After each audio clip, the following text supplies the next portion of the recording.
The GPS lost signal somewhere between the last petrol station and the edge of the world. Daniel noticed it first, the little blue dot stuttering, spinning, then freezing on a road that didn't match the dark mountain pass they were driving through. He tapped the screen twice, as if that ever helped, and glanced at Sarah in the passenger seat. She had her feet up on the dashboard, her sandals dangling from 2 fingers, her head tilted back and her eyes closed. She was humming something soft and tuneless, still floating on the happiness of the wedding 3 days ago. He didn't say anything about the GPS. He didn't want to ruin it. They had been driving for 6 hours. The plan had been simple, a romantic, off-the-grid honeymoon at a mountain resort called Ashford Lodge. Daniel had booked it 6 months ago, charmed by the photographs, stone fireplaces, 4-poster beds, a lake that turned silver at sunset. The reviews called it intimate and historic. One reviewer had written, simply, "You will never forget it." He had thought that sounded wonderful. Now, with the GPS dead and the mountain road narrowing around them like a closing throat, he was less sure. "Dan." Sarah opened her eyes. "Where are we?" "Almost there," he said. She looked out the window at the dense black wall of pine trees pressing against both sides of the road. There were no other cars. No lights anywhere except their headlights cutting a pale tunnel through the dark. "Almost there," she repeated, not quite a question. He turned a bend and the lodge appeared. It rose from the tree line like something that had always been there, a large Victorian building, 3 stories tall, with steep gabled roofs and a wide porch running the full length of the front. Every window was dark except for a single lamp burning in the entrance hall, visible through the tall glass doors. The parking area was empty. The sign at the gate read Ashford Lodge in faded iron letters, one of the letters hanging at an angle. "It's atmospheric," Sarah said carefully. "That's one word for it."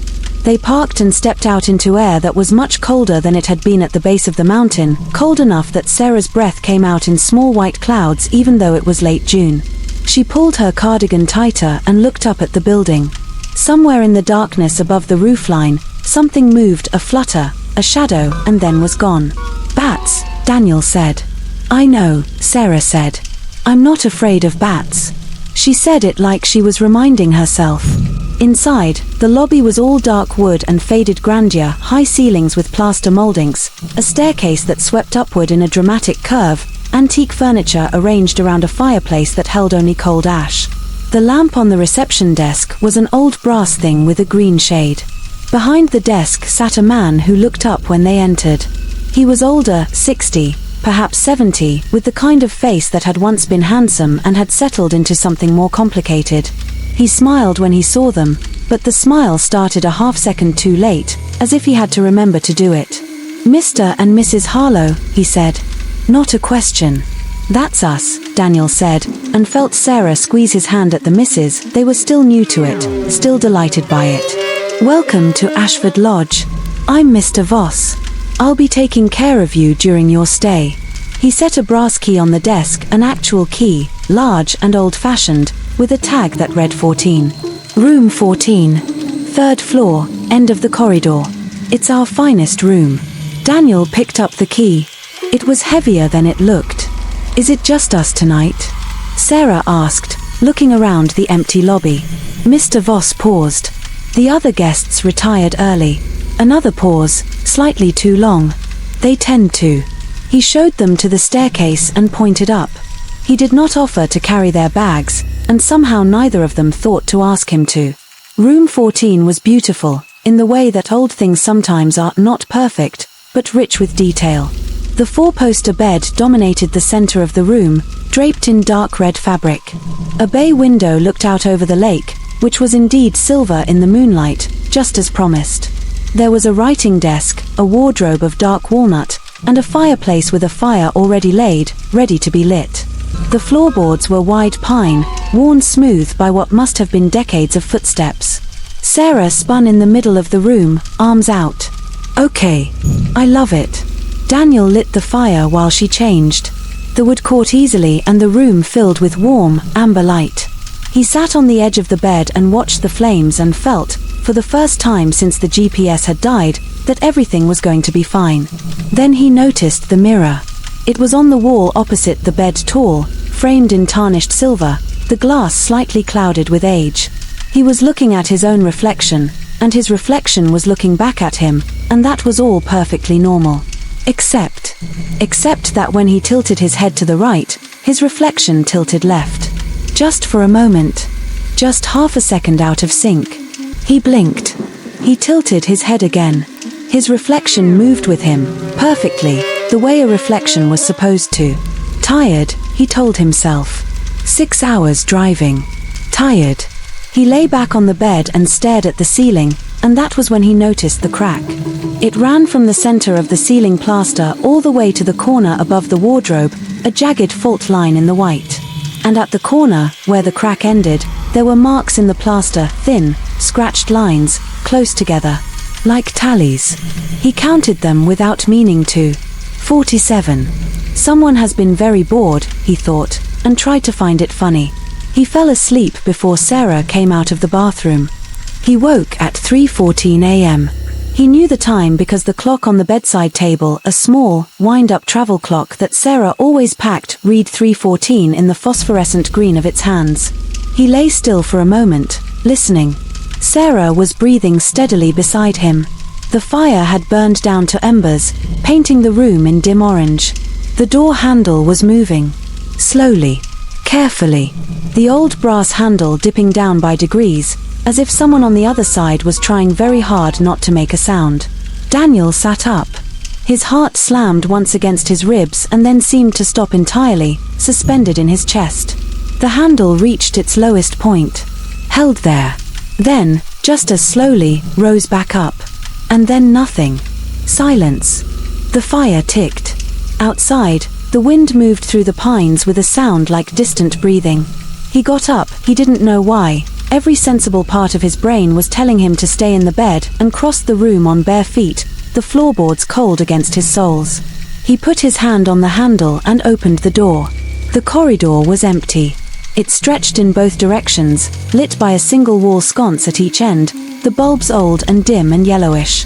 The red runner carpet ran the length of it, worn thin in the center by years of foot traffic. 13 doors on each side. All closed. All closed except one. At the far end of the corridor, the very last door before the staircase, room 1, or whatever number it was, stood open by about 6 inches. Through the gap, there was nothing but darkness. Daniel stood in the doorway of room 14 and stared at the open door for a long time. He could feel the cold of the corridor creeping around his bare feet and up his legs. He was aware that he was holding his breath. Something moved behind the gap. A shape, darker than the darkness. It did not come forward. It simply stood there, in the dark behind the door, and he had the absolute, bodily certain feeling that it was watching him. He stepped back into room 14. He closed the door. He turned the key in the lock. It turned with a heavy, solid clunk, the sound of old security, old iron, and he stood with his back against the door and breathed. He told himself it was another guest. An insomniac. Someone who'd stepped out and then gone back inside. He went back to bed. He did not sleep. In the morning, the lodge looked different. Sunlight poured through the bay window and turned the room golden, and the fire was cold ash, and Sarah was already up and standing at the window with a cup of tea she'd made from the little courtesy tray, and she was smiling at the lake. "Dan, come look. It's gorgeous." He went and stood beside her. The lake was bright and flat and still, surrounded by mountains. A heron stood motionless at the water's edge, looking at something beneath the surface. He almost didn't tell her. He almost let the morning erase the night. But at breakfast, they ate alone, in a dining room that could seat 40, served by a silent young woman who brought them eggs and toast and disappeared without a word. He told Sarah about the door handle. About the open door at the end of the corridor. About the shape in the darkness. She listened without interrupting. When he finished, she turned her teacup in her hands. "You were half asleep," she said. "Sleep paralysis, maybe. Or just waking up in an unfamiliar place. I was awake. I walked to the door. My feet were cold. You could have dreamed that part." "Sarah." She looked at him steadily. "What do you want to do?" He thought about it. Outside, through the dining room windows, The lake was sparkling. The mountains were green and enormous. It was, objectively, one of the most beautiful places he had ever been. "I want to ask Mr. Voss about room 1, he said.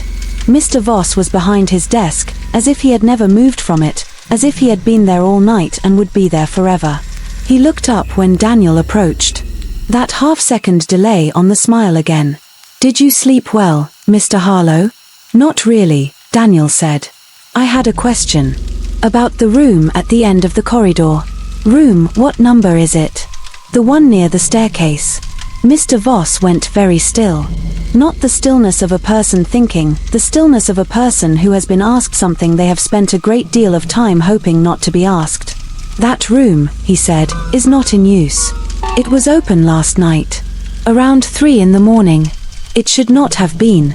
He said it quietly, almost to himself. Who was staying in it? A long pause. Voss looked down at his desk. When he looked up again, something in his face had shifted, not quite fear, but the memory of fear. Something old and settled. "No one has stayed in that room," he said, "for 11 years. He paused. "It was a honeymoon couple. Like yourselves." Another pause. "We found the husband at the edge of the lake in the morning. He had no memory of how he got there. No memory of anything after midnight." His voice was careful and controlled, as though he had said these words before but was still not comfortable with them. His wife was in the room. She was sitting in the chair by the window. She was facing the mirror. He stopped.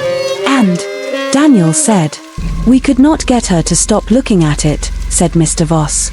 "Even after we covered it, she kept turning toward it. Even with her eyes closed." He folded his hands on the desk. "She is in a facility now. In the city. She has not spoken in 11 years. But the nurses say that sometimes, at night, she turns her head toward the wall, as though there is something there." The lobby was absolutely silent. The brass lamp hummed faintly on its circuit. "I should have given you a different room," Mr. Voss said. It sounded like a confession he had been saving for a very long time. Daniel went back upstairs. He walked down the corridor, past the numbered doors, all closed, all silent, and stopped in front of room 14. He put his key in the lock and turned it and opened the door. The room was as they had left it, bed unmade, Sarah's cardigan on the chair, their suitcases open on the luggage rack. The fire was dead. The bay window was full of mountain light. He looked at the mirror. It was covered. A white sheet had been draped over it, neat, deliberate, the sheet tucked around the frame at the top. It had not been there when they left for breakfast. He was certain of that. He stood in the doorway and looked at the sheet and thought about Mr. Voss sitting behind his desk and the stillness in his face. Someone had come into their room and covered the mirror. He crossed the room and stood in front of it. The sheet was thick cotton, hotel white, and it hung in absolute stillness, no draft in the room, no movement. He reached up and took the corner of it in his fingers. He stood there for a long time. Then he let go. He went back to the door. He picked up both their suitcases. He went back down the corridor and down the grand staircase and into the lobby, where Mr. Voss was sitting behind his desk. He set the key on the desk beside the brass lamp. "We're leaving," he said. Mr. Voss looked at the key. Then he looked at Daniel. And the smile this time was immediate, real, and weighted with something that might have been relief. "Yes," said Mr. Voss. "I think that's wise." Sarah was waiting by the car. She had their coats over her arm and her sunglasses on, and she was looking at the lake one last time, at the heron that was still standing at the water's edge, still staring at whatever was beneath the surface. "You covered the mirror," Daniel said. She turned around. "What?" "The mirror. Someone covered it with a sheet while we were at breakfast." She shook her head slowly. "It wasn't me." He looked at her. She looked at him. "Get in the car," he said. They drove down the mountain without speaking. The pines slid past on either side and the road unwound ahead of them, and after 20 minutes they came out below the tree line and the GPS flickered and reconnected, the little blue dot appearing on the screen, calm and certain, as though it had never been lost at all. Sarah reached over and turned the radio on. Something ordinary came out, pop music, a traffic report, someone laughing. The world. She left her hand on the dial for a moment, then pulled it back into her lap. Dan, she said. Yeah. When I woke up this morning. She paused. Before I got up to make the tea. She paused again, longer. I was lying there looking at the ceiling. And I thought, I don't know why I thought this, it was just a half-asleep thought, I thought that the mirror had been in the wrong place. He kept his eyes on the road. What do you mean, the wrong place? I mean I thought it should have been on the other wall. The wall facing the window. And I couldn't figure out why I thought that, because I'd looked at it before bed and it was where it was. On the wall opposite the bed. She looked out her window. I thought maybe I'd dreamed something. A different room. A different mirror. The road curved. The mountains fell away behind them. But you know what was strange, she said. Even thinking it was in the wrong place, even lying there confused about it, I couldn't look away from it. She turned and looked at Daniel. Even when I told myself to look somewhere else. I just kept looking at it. Daniel said nothing. He drove. The radio murmured something cheerful about the weather. It's fine, Sarah said, after a while. We left. It's fine. It's fine, he agreed. He reached over and took her hand. She held it tightly. Neither of them mentioned that when he had covered the mirror that morning, when he had reached up to pull the sheet over the frame, in that ordinary hotel room, in the 5 seconds before he changed his mind and let the sheet drop and walked away, he had seen, for just a moment, just a half a second, the thing standing behind him in the glass. And it had not been his reflection. And it had not been looking at him. It had been looking at Sarah.